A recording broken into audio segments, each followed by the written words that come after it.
You are listening to From Sobriety to Recovery with Jesse Mogul, episode 182. Let's get to the show.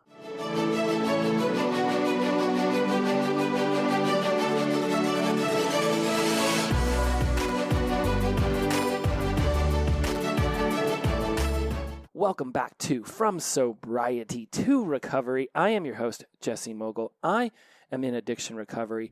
I have been overthinking these episodes. It started about a month ago when I realized I was creating a really powerful story arc. What's it going to be like when you first get into your sobriety? What are some things that you can expect? And also bringing in value for those of you who've been in sobriety for a while, and certainly for those of you who have also been in long-term recovery, and wanting to make sure that I bring it all into this beautiful, pot of stew that we can all experience as one, even though we are often in different stages of our journeys. And then comes the overthinking. And with the overthinking, like when I reshot episode 181 6 times, it zaps the creativity out of my brain. It really drains me. So today what we're going to do is literally just talk about some things that popped into my mind, having gone through some Instagram messages and Facebook messages that I've been talking to some of you, things I've been reading in the tribal threads that I have going, as well as words that just popped into my brain while I was in the shower this morning. And ultimately, we're going to continue on the story arc that we've done, but once in a while, it's nice to have a little bit of an intermission, if you will, where we can just say, let's just chit-chat about some stuff. So a couple things that have been going through my mind a lot lately. One, we just hit October. For those of you who have been listening for a couple years now, you will know that I have this philosophy about how 1 year ends and 1 year begins, and it's not all on January 1st. I actually believe that the next year starts on December 1st, and I believe that the previous year ends on February 1st. This gives us a 60-day window to wrap up what we're doing in the current year and also to begin preparing for what we're going to do in the next year. Because there's a lot of pressure we put on ourselves with January 1st about, New Year's resolutions, and I'm going to get a new calendar. And one of the things I like to do is build us with momentum. So you start thinking about the next year on December 1st. You already have your calendar. You're already putting things into it. As well as you're not trying to wrap everything up in December and November when the holidays are coming. And it's winter and we're already feeling a little bit bogged down. For you, down south in the Australias and the Africas and the South Americas who listen, it's your summer. But it's still a flip of the year. And so you're still going through similar things, except now your holidays are happening while it's beautiful and sunny out. So you get all of the fun of the summer around also the holiday chaoticness. So there's a lot of reasons why we're looking to extend 1 year to February 1st and also start the next year December 1st. It gives us that 60-day window to really be thinking about closing one out and opening up another and not feeling like we have to bum rush everything onto January 1st. One of the reasons why New Year's resolutions don't work is we put so much pressure on that day. Now, certainly, there are some of you out there who have contacted me and been like, totally nailed the January 1st, no more drinking thing, and kudos to you. I'm not saying that it doesn't work. I'm just saying that law of averages says most New Year's resolutions will not be able to stick around and be followed through because we're putting so much pressure on that day. And often we think we're going to throw 5 or 6 New Year's resolutions all onto one day. And as soon as one fails or gives us a feedback opportunity, then the other ones collapse with it. So why am I going into this now at the beginning of October instead of December? One, that's a prelude to our future conversations. But two, we just entered into the fourth quarter of the year. If you are into business and economics, you'll understand that the fourth quarter is when businesses start trying to figure out how they're going to close out in the black, how they're going to be able to say that they made money this year. This is why Black Friday exists, because they consider it the beginning of the shopping season. And for businesses that have been slow, they try to do a tremendous amount of sales during the holiday shopping season. And in the United States, we believe, well, we used to, I guess now it's sort of, there's already Christmas stuff in stores and Halloween hasn't even happened. But for the most part, the day after Thanksgiving is when the traditional holiday shopping season starts. So businesses do a great deal of sales on that very first weekend. That's their goal, is to go nuts, and because that's the revenue that will lead their year into the positive. Now, we're not a business, but we can also be looking at things like that kind of framing. And because it's the fourth quarter, we realize this is when shit gets real. Yeah, if you watch football, and you know I do, right? Yeah, first quarter's cool and all. Second quarter is definitely fun. Third quarter, you start to notice the team's taking a little bit more seriously. Fourth quarter, if you have a chance of winning, you are not screwing around. Hell, I have seen some games over the last couple of weeks where you'd think it was time to close it down at the beginning of the fourth quarter, and the team came back and won. There is no such thing as losing the game until the final bell. And because of the way we're going to extend our year, you've got extra time to work on what you're wanting to accomplish in 2022. So let's start thinking about it now, at the beginning of the fourth quarter. Let's not only be focused on it from December to February, but let's also, and again, no pressure, but let's start to just expand our vision to what it is that we could accomplish over these next 3 to 4 months. That's a long time. That's a long time. That's 90 to 120 days that we're looking at here. So much can happen. It's sort of like the Tour de France. You can't win it in the first couple stages, but you can definitely put yourself in a position where there is zero chance you'll win it. That's something they say a lot. It's like you can't win it in the first week, but you can definitely lose it in the first week. For some of us, the beginning of the year may not have gone the way we would have preferred. We roll out of spring into summer, right? Then there's just the chaos of summer. If kids are out of school, it's warm, it's beautiful, we want to do things. Here comes the winter.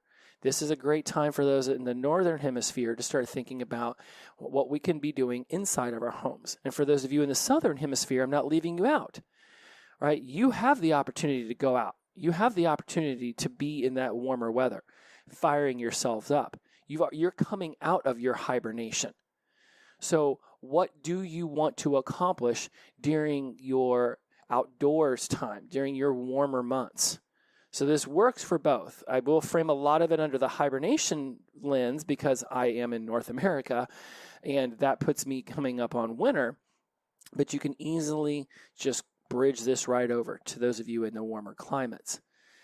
So here we go, fourth quarter of the year. What are we going to do with it? Now, I talked about this a bit last week about specifics. And why are specifics important? One of the things that happens when addiction takes hold, and for a lot of us, it happened at a very young age. I've talked to plenty of you who were already in some stage of using and muting and numbing yourself, at that 9 to 13 range. I didn't come across alcohol until I was 17. Knew it existed, didn't do it all that much. Parents decided to divorce right as I was getting ready to turn 18 at the end of my senior year in high school. And it was just like, well, screw you guys. I'm going to go over here and frickin' party my ass off. And I hit the ground running. Acid, cocaine, liquor, straight out the gate it's just what happened. So for a lot of us, we never really had a chance to even get to know what an adulting version of ourselves was going to look like, what we were going to say to ourselves when we were adulting, and what it was going to feel like to pay bills on time and have a good credit score and be somebody that could be relied upon at work. We didn't do those things when we were in our youth because the addiction was taking over. It was what mattered more than anything else. So here we go. Now we step into this whole sobriety world, and it's like the world they look at us, they see an adult, they see somebody who's older, but we don't have the experience under our belt that someone who, the normies. Those who, they drank when they drank, it was no big deal. They were excelling at the workplace. They were getting their studies done. They went off and got great grades. They set themselves up for success coming right out of college. I applaud all of those people. That is fantastic. I have hundreds of you as friends. I can assure you that wasn't the path that I went. And for a lot of us, that's probably not the path that we went. Certainly, there are very successful people who also have their addictions and their alcoholisms and their drug addictions that they contend with, the substance use happening. It just tends to be that the longer the substance use goes, the more likely we are to burn the whole thing down. So here we are, we're adulting, right? We're stepping into it. And now we want to be extremely specific about what it is we want to achieve and become in our sobriety and recovery. I really wish there was a magic pill. We could just pop it, right? It's like the Matrix thing, red pill, blue pill. It would have been awesome. Just take the red pill, you step out of the Matrix, you see the world for what it is, and it's like, hallelujah, I am good to go. Let's rock and roll an amazing life. It doesn't work that way. While there is a tremendous amount of physical addiction to meth, heroin, cocaine, liquor, all of the above, all right, I'm not discounting that there isn't. A majority of what we're experiencing in our addiction is in our brain. It's inside of our heads.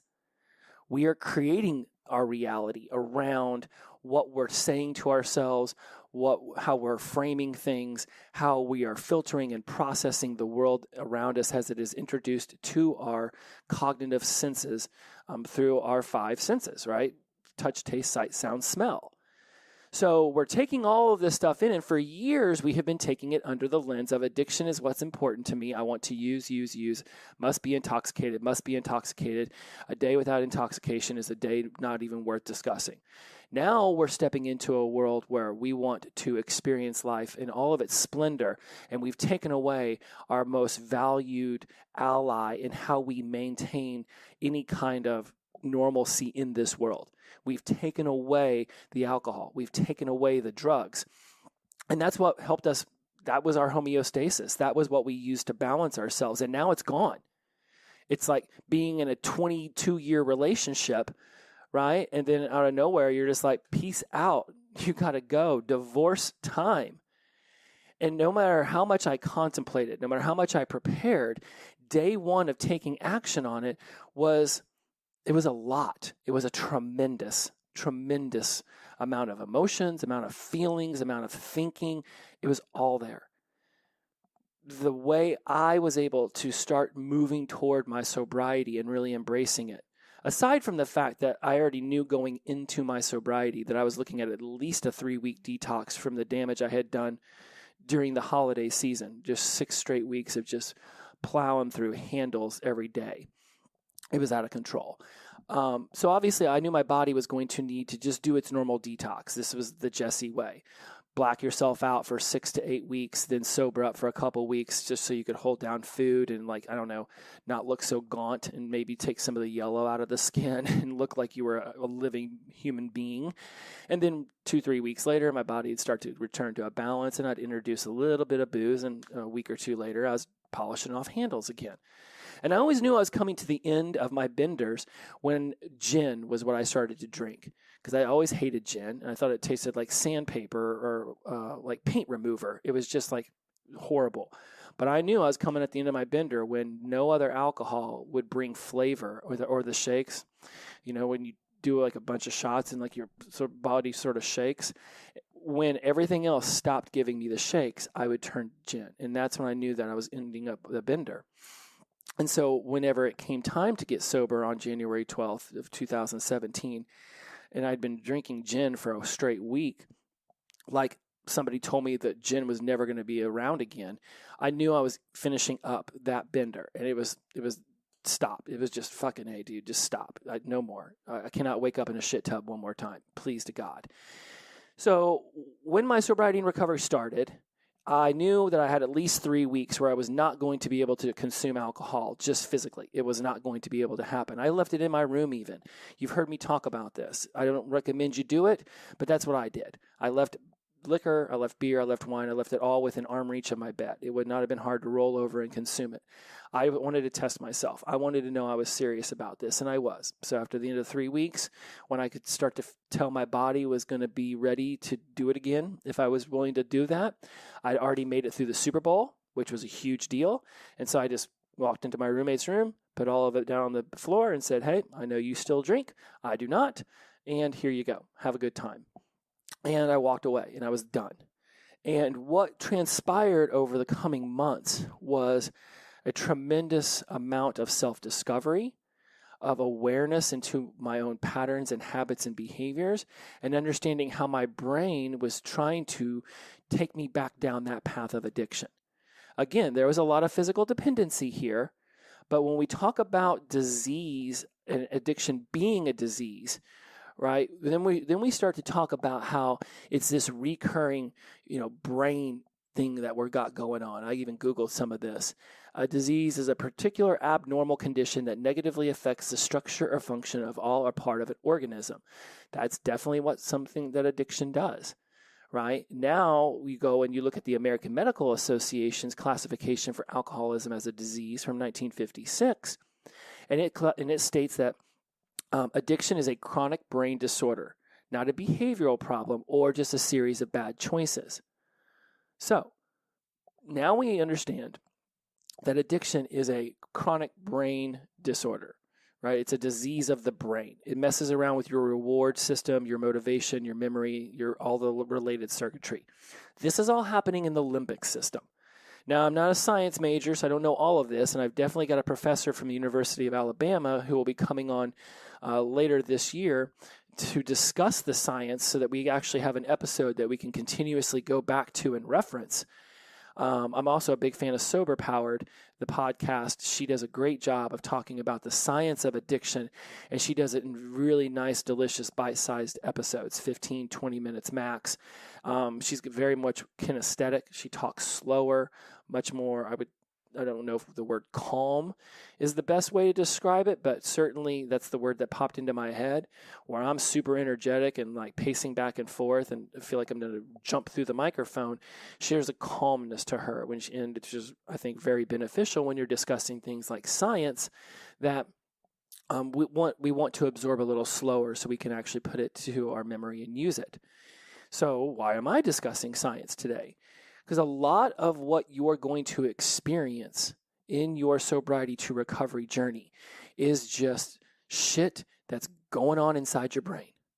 It's going to be the way that you talk to yourself. It's going to be the way that you talk to yourself about everything that's going on and your feelings and your actions and your results. And it's going to be a constant running dialogue. In many cases, you're going to have multiple voices, not like you're schizophrenic, but just so many different things that you're thinking about and talking about to yourself at any given moment. This is why you don't just snap your fingers and all of a sudden you're in recovery. This is why you've got to be extremely mindful and aware of what your triggers are. What is your cues to go back to the behavior, and then notice them and then pattern interrupt yourself. Stop yourself before you start going back into your pre-programmed habit structure that's going to lead you to using. And this is a lot. I get it. It's challenging. Because this isn't something that you just eventually figure out. 15, 30, 45 years into this, I've talked to people with that kind of level of sobriety and recovery under their belt, and even they are still noticing how those triggers try to poke their head out. And it's not as frequent as it will be in that first year to 3, hell, even in the first week to 3 months, but it does still happen. There is a level of awareness and of paying attention to what your mind is trying to do to you that you are now opened up to because you're 182 episodes into this show. So when we start talking about specifics, the reason why I'm going to be talking a lot about specifics over the rest of this year and really just moving forward is because when we don't have specific structure to what it is we want to achieve, not just in sobriety and recovery, but in our life, then we are leaving our actions and our behaviors up to our habits. And if our habits have not completely shifted over and raised a new standard of behavior, if our habits are still wiring us toward the old behaviors that we've already decided we are no longer wanting to be a part of, if those are the habits that we are going to trance ourselves back into, then you are going to expect similar results to what you've already done.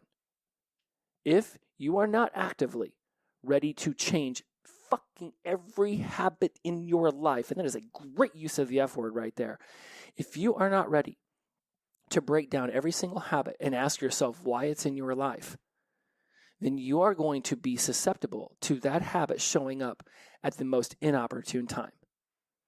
A lot of people want to throw around the word relapse like, well, I was sober for 13 days and then I relapsed. You were sober and then you used. When we talk about relapse, we talk about when you're deep into doing your step work or doing your 4 truths, like you're really busting your ass, like you are putting in a tremendous amount of effort into your sobriety. And then some shit goes down, your emotions take over, you fall back into the same old habit loop that leads you back to the bar, that leads you back to the needle. Not using for 13 days and then using again isn't a relapse, it's just using. I don't want to squash and squadoosh everybody. You know what? I'm not even going to say that that's absolutely positively the way that you need to begin to frame it. Let me just frame this for you on how I see it. Going 13 days, 6 days, 117 days of sobriety, but you're still working your ass off at your job, you're still muting your emotions in other ways, you're still arguing with your spouse or people in your house, you're still snapping and yelling at the person running the deli counter, still showing up late to work, half-assing it, quiet quitting, talking shit and gossiping behind your coworkers' backs. All that stuff is not recovery behavior. So if all you did was just take out the substance, but you didn't start putting in any of that deep level work, then congratulations, you don't have to be bummed that you relapsed because you didn't. You just used. And because you didn't start changing your habits, then it was inevitable that you would go back to using. I've got multiple clients right now who will have a certain level of pushback when we first start working together because they're wanting fast results. And that's not the way this is going to work. It's going to take time. It's going to take effort. And those that see the most success are the ones who are able to just stop and say, you know what? I can't snap my fingers and have everything just be better. And then I, of course, have to ask them questions on how do you specifically know it'd even be better. But you realize that this is a journey. So when we ask you to be specific, there's a reason. There is a reason you want specificity. Because if you don't know what it is you're really wanting to get to, where your proverbial destination is, then you're really just going through a lot of motions and perhaps changing a lot of stuff without actually being aware of what it is that needs to be changed, worked on today versus what could be changed, worked on in a month. There is lowest hanging fruit here, right? And for a lot of us, what ends up happening is that a certain level of emotional upheaval will show up in the form of disappointment, sad, anger, and those are really noticeable. We know that those are going to trigger us back into our previous behaviors. One of the ones that I'm noticing, I still notice to this day for myself, and I'm absolutely hearing in the way people write me and talk to me, is frustration. Frustration is one of those emotions that we don't often give enough attention toward because we can get frustrated a lot, and then you either procrastinate, you either don't start, you get up from the project and you go off and you do something else. Frustration happens, and it happens so frequently we've almost habituated ourselves to just feeling frustrated. And you'll think, well, I don't feel frustrated, Jesse, you're completely wrong. And then you get stopped at a red light on the way to work when you were really hoping to make it through it, or your kids will leave their tennis shoes in the hallway, or you'll stub your toe on a table that you should have known it was already there. Something will happen and you get super frustrated. And for me, when I used to get frustrated, I would get up from the computer, I would go off, and inevitably alcohol would follow. Now I don't get the alcohol. So now when I'm trying to work on a podcast or do something on the computer and I start to feel frustrated, I stop myself in that moment. I take some deep breaths and I say, okay, what is really frustrating me right now? Well, I wanted to be able to connect all these different apps to one stream so I could do Instagram lives on all my platforms. Okay, what is something you can do right now to help yourself figure out how to get this one stream thing worked out? Oh, look, there's a chat bot. Let's get the chat bot, and then let's have the chat bot lead me to a human. Let's go on YouTube. Let's watch a video or two, and let's see what other people have already figured out. Let's just calm down, sit in this seat of uncomfortability, and let's figure this out. Because in 30 minutes, you'll have it all done, and you'll know, and you'll be like, wow, I can't believe that I figured that out so quickly. And this is literally something that happened last week. I got super angry. I mean, I was angry to the point where I wanted to pick up my laptop and throw it up against the wall. I know not to do that because that's stupid. So I don't do things that are going to break technology because it's not the computer's fault that I don't know how to use it. So I breathed. I got online with the chat bot, led me to a human. I watched a couple YouTube videos. And about 30, 45 minutes later, I was laughing about how easy it ended up being to figure out what it is I wanted to do. If you notice frustration showing up in your life, I want you to be extremely mindful that that frustration could lead you to walking away from the project. It could lead you to walk away from whatever it is you're doing. And so now you're procrastinating. And on top of that, eventually you're going to start wandering around your house. Your thoughts are going to start to take over. You're going to start beating yourself up for not being over there working on the thing, right? You're going to start to do some mental gymnastics, justifying your frustration, justifying why you're not working on it in the moment. And this could be anything from fixing a fucking light bulb in your garage all the way to mowing your lawn to, trying to write code for a website, whatever it is you're doing. I want you to be mindful of how frustration's playing its role there. And then stop yourself, take some deep breaths, break yourself out of the pattern loop that would lead you to walk away from it and then go into whatever habits you have around not sticking with something that you really wanted to do, right? You made a commitment. You want to do what you're doing. And it frustrates you, so you get up. So now you're going to beat yourself up over it, and what happens when you start to beat yourself up, right? We all have a habit loop created around that shit talking we do to ourselves in our brain. And it could lead us to using, it could lead us to yelling somebody in the house, it could lead us to getting in the car and driving ferociously when we should be, driving safely. It can lead to a lot of things. You need to stop in that moment and ask yourself, what habit am I getting ready to fall back into? And how would I prefer to behave right now? This impulse control that we lack as addicts is something that we can absolutely begin to pay attention toward as we step into our sobriety and recovery. And in fact, I would debate that it's something that even if you're just in pre-contemplation right now, into contemplation that you can begin to think about. If you're in pre-contemplation, I highly doubt you're even listening to this show, because pre-contemplation by its definition means you don't think anything's wrong. It's not till contemplation when you start to think, maybe something's not right about my behavior, that you might have found this show. So now here we are. We're talking about specifics. What specifically would you rather be doing in this moment than getting up from the computer frustrated, than getting up from the project frustrated? This is where recovery exists. It is stopping ourselves from falling back into pre-programmed behaviors and habits. And it's within the specificity that we can locate a clear direction for our actions, behaviors that will lead us to the results that we want.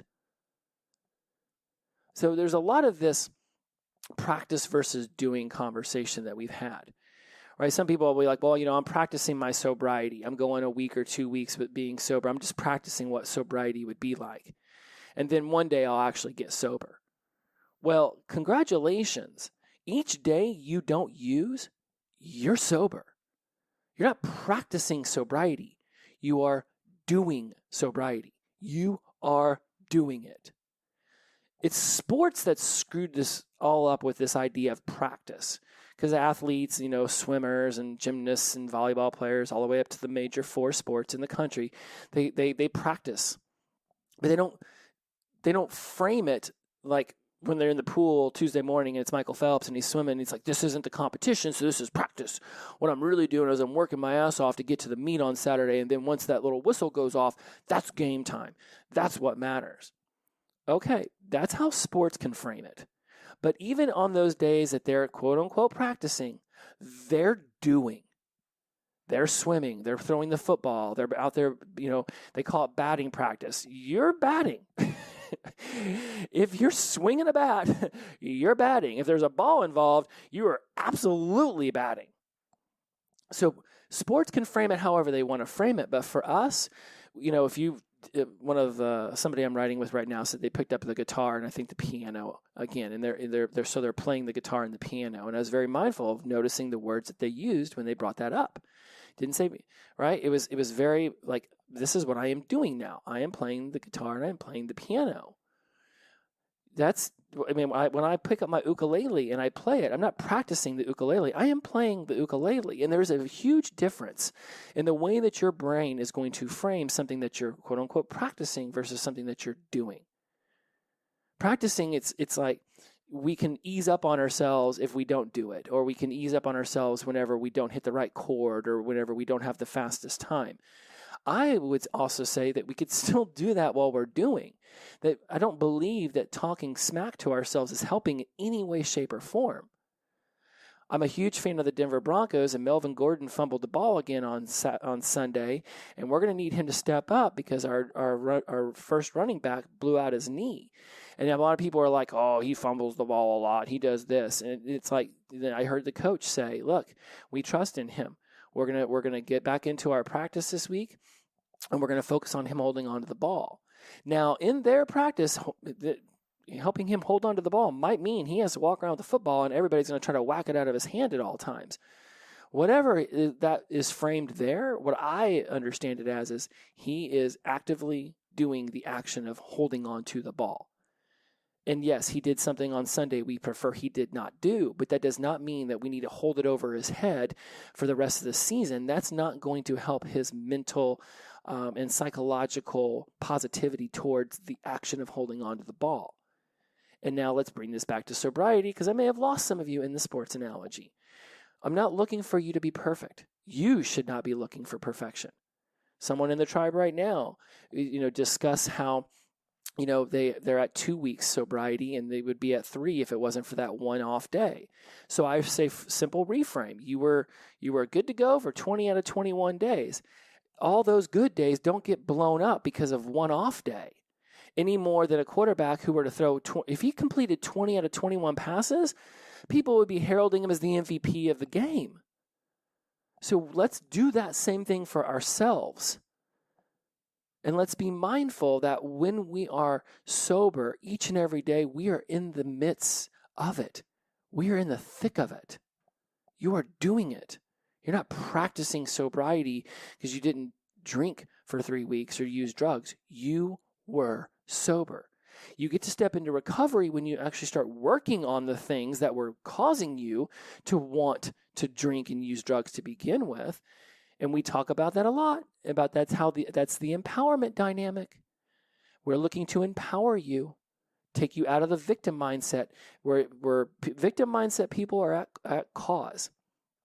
I did this because of that person. I did this because of the traffic. I did this because of my childhood.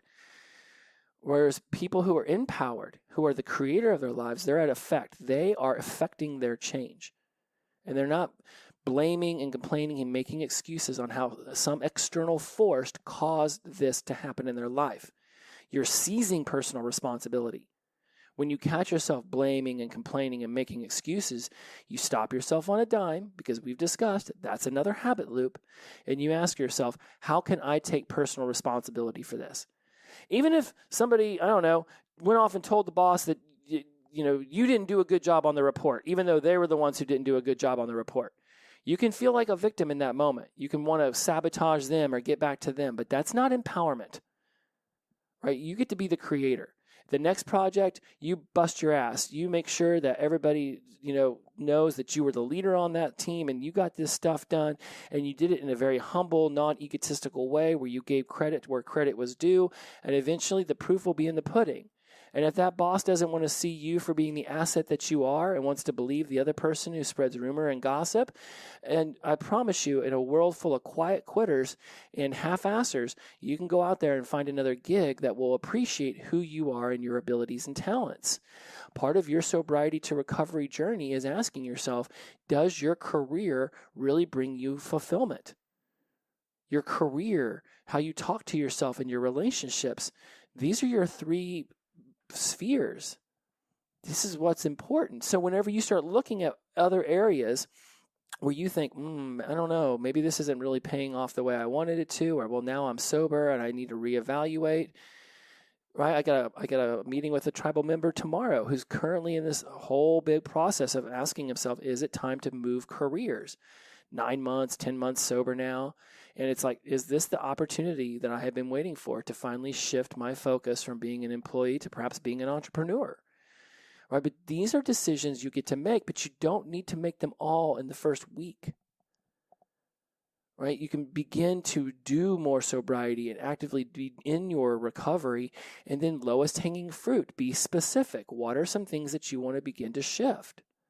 Moving into the next year, what are some things you want to begin to shift? It might take you a year or two to fully be able to transition yourself away from a job you've had for a while into a more, uplifting, beneficial job for you, simply because you got to take health insurance into account and, what your income will be and how it's going to affect your home life. And, is taking on new responsibilities going to subtract or add to the family dynamic? Like, there's a lot of things that you're going to want to think about. That's where we talk about ecology. Just because something's good for you doesn't necessarily need to be good for your family and your loved ones. It may not even be good for the entire, institution of your life.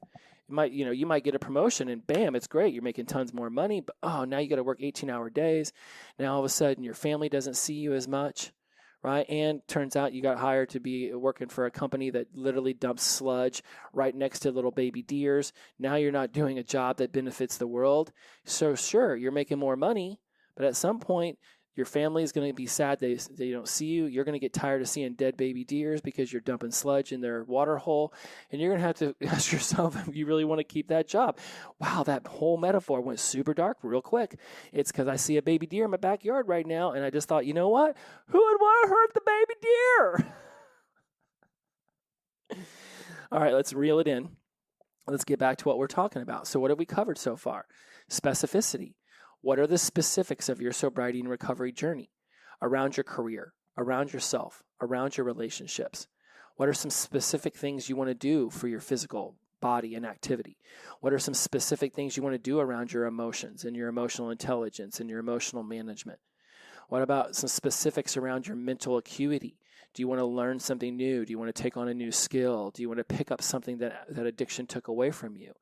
And we've talked a lot about spirituality over the last month, morals, ethics, values, beliefs, opinions, right? How are you going to start to reevaluate your spirituality now that you're stepping into sobriety and recovery? We've also discussed, let's see, what else have we've covered a lot. We've done specificity, we've got our spheres, we've got our pillars, we've talked about emotional management. Let's talk about this. There is going to be a myriad, a plethora, a ton of things that addiction took from you. Oh yeah, so at the beginning of the show, we talked about how a lot of us hadn't even had a chance to formulate who we were going to be in adulthood before addiction took over. So this is a great segue back to that whole plot line. Addiction takes things from you. For a lot of us, it took damn near everything, including our lives. When you get sober, it's your opportunity to take things back. Like the listener who Instagrammed me about taking back the piano and the guitar, like the listener in South Africa who's looking to take on a new job and more responsibilities, like my tribal member in Birmingham, England, who decided he wanted to go from couch to 10K and is now taking on more responsibility at the gym and more responsibility at work, and even bringing a roommate into his house so that he can be able to expand what his finances can bring into his life. People begin to take back what addiction took from them, right? You begin to introduce it back into your life. And this is where I can hint back onto the specificity. What did addiction take away from you? Did you even have a real opportunity to discover what you wanted in life whenever you were a kid?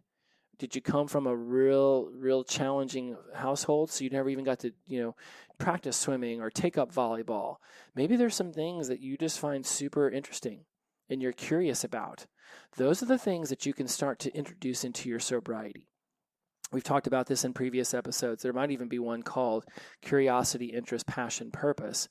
when you go and look for that title, I'm positive I did an episode about that.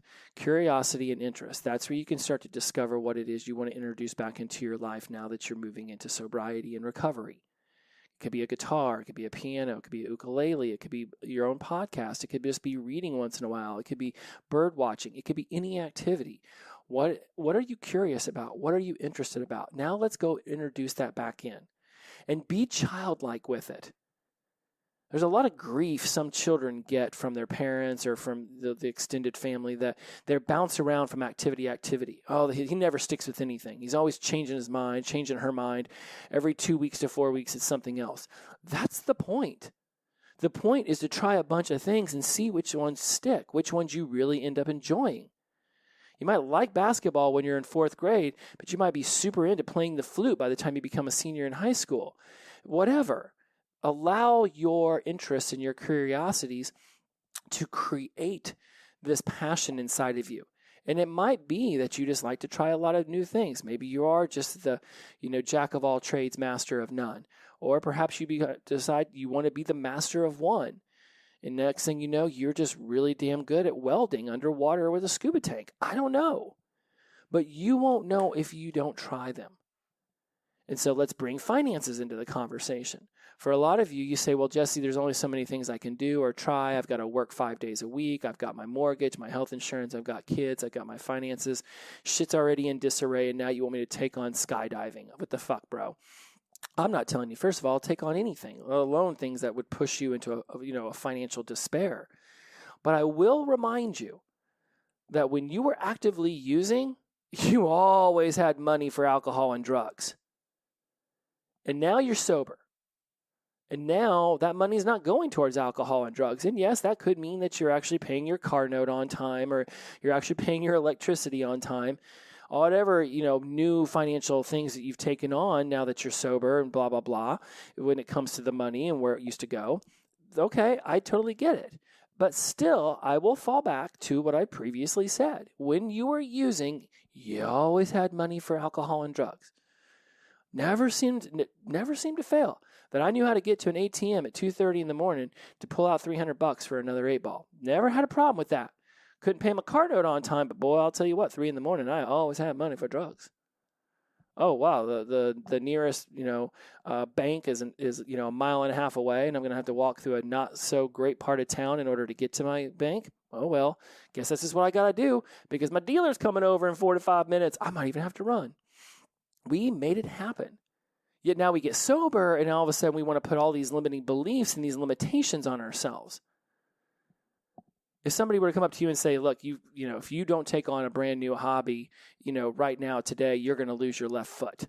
You'd figure out a way to take on that brand new hobby because you don't want to lose your foot.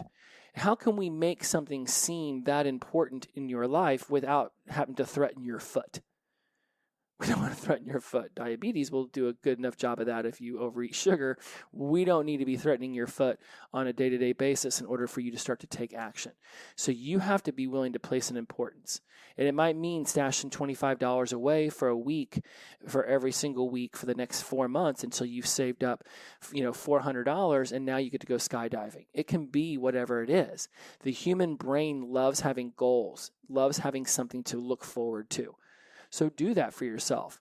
Every 3 to 4 months, have some cool thing planned for yourself that you're saving up toward, right? Have a date on the calendar, skydiving, December 12th, can't wait. And be working toward that. Right now you're outside walking, maybe you're doing a little working out because you want to be physically fit when you jump out of the airplane so that you feel strong while you're flying up in the air. Right now you got to save a little bit of money, right? Maybe you go watch some YouTubes on skydiving and you start to talk to other people. So now your mental acuity is coming up. Your value of being adventurous and stepping into new things is being elevated because you're taking on the skydiving. Like, you see how the brain will begin to work you toward that goal when you commit to that goal. And it's not just in this metaphor of skydiving that this occurs. For my listener in England, when he decided his health was going to start to take on more of an importance, right? We started getting him in the gym, and he started cooking his own food and started eating a lot healthier. And next thing you know, he's started to lose a couple kilos is what he calls them. I don't know what that means in pounds, but it's clearly enough because it was important to bring it up, and he did. And next thing you know, couch to 10K, and boom, now that his brain's focused on this couch to 10K, all of a sudden another workout buddy shows up and is ready to go work out with him. Now he's cooking his food and he's noticing weight starting to be released, and it's like, wow, check it out. You told your brain what you wanted to work toward, and now it's opening up opportunities that previously you may not have even noticed because that wasn't what your goal, that wasn't your intention. But now you made it a goal, so now your brain starts finding ways to help you achieve that goal. It's miraculous how this works out. So what is a goal you could set for yourself? His was very specific. I want to be able to run a 10K in April. Okay, great.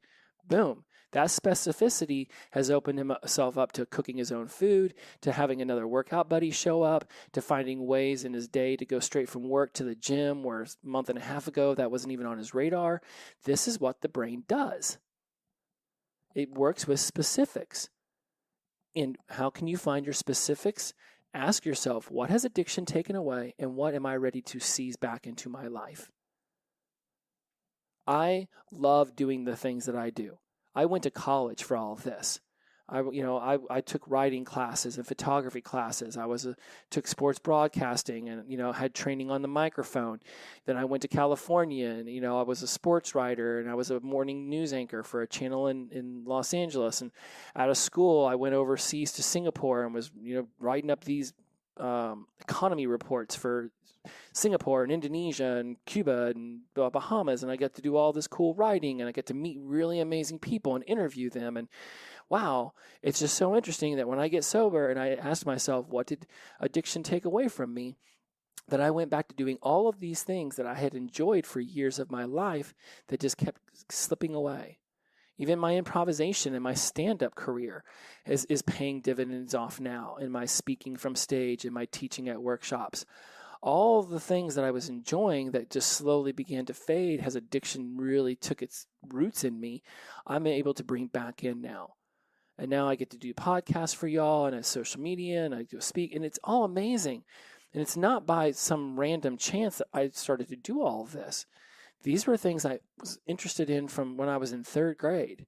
And now they're manifesting in my sobriety and recovery because this is what I've long since had a passion to do. What is it you can find and reawaken in yourself?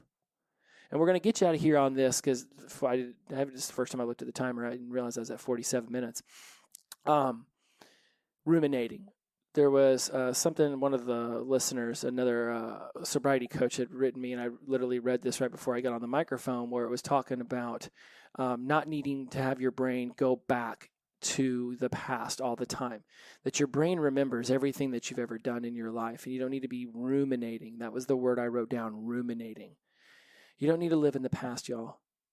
There's lessons to be taken from there, and if you continuously go back over and over and over again and ask yourself, what is it that you're ruminating on, that you're continuously thinking about over and over and over and over again? There's a lesson that your mind wants you to take from that experience. So ask yourself, if you keep ruminating about taking money out of your mom's purse, or if you keep ruminating on that time that you got in the car accident, or you keep ruminating on that time that you slept with your best friend's partner, right? You keep going back and ruminating over that stuff over and over and over and over again, then there's a lesson to be taken. There's something that your unconscious mind wants you to take from that. So do it. Ask yourself, what is the lesson to learn here? Don't sleep with your partner's best friend. Awesome.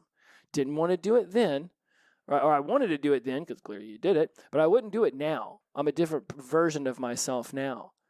So you don't need to ruminate and beat yourself up over something that you did 15 years ago. You are a different person now. You know better now. You know better, so you'll do better. Call them up, make their amends if that's going to make sure that it doesn't harm you or them. Do whatever you have to do to be able to release that pain. Take the lesson.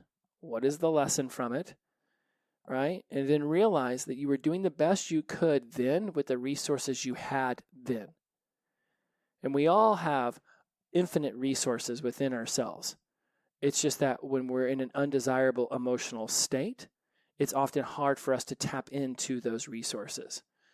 And resources could be, agility and flexibility and understanding and compassion and empathy. These are all resources, just as much as discipline and diligence and hard work and dedication can be resources. Anything within you, and honestly, look at your values. Those tend to be your resources because your values will be unconsciously guiding your habits.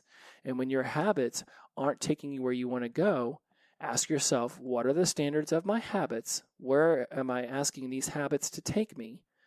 Right? If they're taking me to the bar, then I don't want that anymore. So my standards for these habits need to be worked on. And then look back into your own life and say, where have I been the most sad, depressed, frustrated? And if you ask yourself in those moments of sadness, depression, and frustration, what values of mine was I not adhering to? If one of your values is dedication, and then you look back at a sad time and you slept with your partner's best friend, next thing you know, that's not very dedicated, right? Not being very dedicated to yourself or to them by cheating on them with their best friend, right? Oh, look at that. You violated one of your values and it caused you to spiral down into your addiction even deeper. So what would you do differently now? Well, you wouldn't violate that value. You would stand strong with your dedication and you would behave differently. Great. That's who you were then. Now you're a different person. You're able to access these resources because you're coming at it through a different emotional state. You're experiencing it through a different lens of reality. And this is the reality of sobriety and recovery. I recently spoke at Invisible Entrepreneurs, and one of the things that they started up the organization to do was help people who had chronic pain. And I opened up my presentation with it was with a story, but once I got through the story, my power sentence to grab them out of any trance they may have gotten into, to pull them back into awareness and to sort of shake them up so I knew I had all of their attention, as I opened up with this line: your pain is all in your head. I knew that'd be a power sentence because people with chronic pain are often told by doctors and family members, loved ones, just anybody who thinks that they have an opinion that they want to share, that the pain is in their head, that it doesn't really exist, that they think it's there, so therefore it's there. That actually is very true. They think it's there, therefore it's there. It's like if you smash your hand with a hammer and then, next thing you know, a bear ripped off your leg. You wouldn't notice the hand being smashed by the hammer anymore. You'd definitely be thinking more about your missing leg. I just keep wanting to take appendages off in this episode, don't I? Well, my point for that analogy is that your mind will focus on what it deems to be the most important thing happening within your organism structure in the moment. So if you have a chronic pain in your knee, and then next thing you know, you slam your hand in a car door, it's not going to notice the knee in that moment. It's going to be totally focused on your hand literally stuck in the door. So the pain is in the head, much like phantom pain. When somebody has an amputation, it can often hurt where that appendage used to be. It's the head. It's the psychology of it. Now, that doesn't make the pain not real. If the person feels the pain, then it's real to them. And no matter what somebody says about it just being in their head, no matter how many times they go to a therapist or they have some level of work done, if they think the pain is there, then the pain is there. It doesn't just go away. It's like with my knees when I blew them up skydiving. There'll be some times when I'm working out where I'll be so worried that I'm getting ready to pop my left MCL or meniscus again that I actually think about it so much that it starts to cause pain. And if I just tell myself, look, if you blow out your knee, you blow out your knee. But I'm going to continue jumping rope. Come on, dude. Let's just jump rope. It's going to be fine. Stop thinking about it so much. And then I do some NLP in my brain. I brighten colors and I move pictures around. And next thing I know, the knee doesn't hurt as bad, if at all, anymore. Now, that's just the power of the mind. So why am I talking about all this and finishing the show with the power of your mind? Even when I said that the pain is all in your head to them, and then I went on to explain, they all, I mean, one, they knew that. They're like, yes, I get that the pain's in my head. It's not a physical manifestation outwardly. It's not like I've got a crossbow sticking out of my knee. My knee just hurts. I had some issues, and now it's always in pain, and people want to sit here and tell me I'm crazy that it's not really in pain. You might find that happening in your sobriety and recovery too. You take the alcohol, you take the drugs away, and now everybody just thinks that everything's all hunky-dory, but it's not. There is a ton of healing that's getting ready to go down. And because other people think that everything's okay because you're not using anymore, they might start trying to throw a lot of responsibility your way. Or they themselves are going to have their own habits about how they're going to treat you and talk to you. And it's going to be in those moments where you have to stop them and say, look, I get it, right? You haven't seen me drink in like 45 days. You think everything's all hunky-dory. I was like, yeah, I'm doing good. I was like, but there's a long way to go. And I just need to pump some brakes a little bit. Like, this is a lot. I'm not saying don't take on your parental duties or try to, cop your way out of work and not take on the responsibilities there by using your sobriety and recovery as an excuse, because we've already discussed personal responsibility. We don't make excuses. But there is a time where you have to pump your brakes and give yourself permission for some self-care and say, you know what, I've taken on enough right now.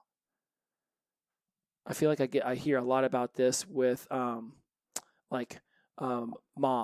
who want to be super involved in their PTA and all this stuff, and they're coming into sobriety, and their kids need drives to practice and grocery stores and laundry, and all this stuff's happening, and they're just like, I just feel overwhelmed. And I'm like, then you need to pump the brakes, and you need to let people know, like, hey, you know what? I'm not taking on any more responsibility right now. I'm good to go. Like I have reached where I can be for now, and if I can take on any more, then we'll dive into that later. But for now, we are absolutely good to go with what it is I'm taking on. And just know when to say when. Know when to say when. It's extremely important that we are not ruminating on the past, but learning the lessons from it. Also, we want to be content in the present. We want to find a level of contentment that says, I don't have to be happy, I don't have to be sad, there can just be times where I'm just content. Am I just glad that I'm looking out my window right now at a little baby fawn nursing off of its mom. Like, I can just be content in this moment. That was about the most adorable thing you'll ever see. Right? But we also want to be ambitiously discontent about our future. We don't just want to settle. Right? We don't, okay, well, I reached this level of sobriety and recovery. I'm good. Well, how could we raise the bar 1 minute more tomorrow? How could we, do one more push-up? Or how could we walk 100 more steps? Or how could we, love a little bit more and be grateful a little bit more? You want to be setting the bar just ever so slightly higher each and every day. Some of us, you might be ready to throw that bar 1,000 levels up. You do you. I will have that conversation later about how if we try to bum rush our way through sobriety and recovery, we actually leave ourselves some pretty big gaps. So how can, instead of you thinking you need to make those ladder rungs 6 foot apart, right? Imagine trying to climb a ladder with 6 foot apart rungs versus a ladder with 1 foot apart rungs. Who's going to make it up that ladder fastest, right? And who said that it was even a speed game? All right, my friends, I could sit here and ramble on more and more. My notes literally said practice versus doing, ruminating specifics, and taken versus taken back. That's a whole lot. Part of me just wanted to have an episode where it was like, let's just chit chat. Let's just randomly throw out a bunch of stuff. Let's just have fun with it.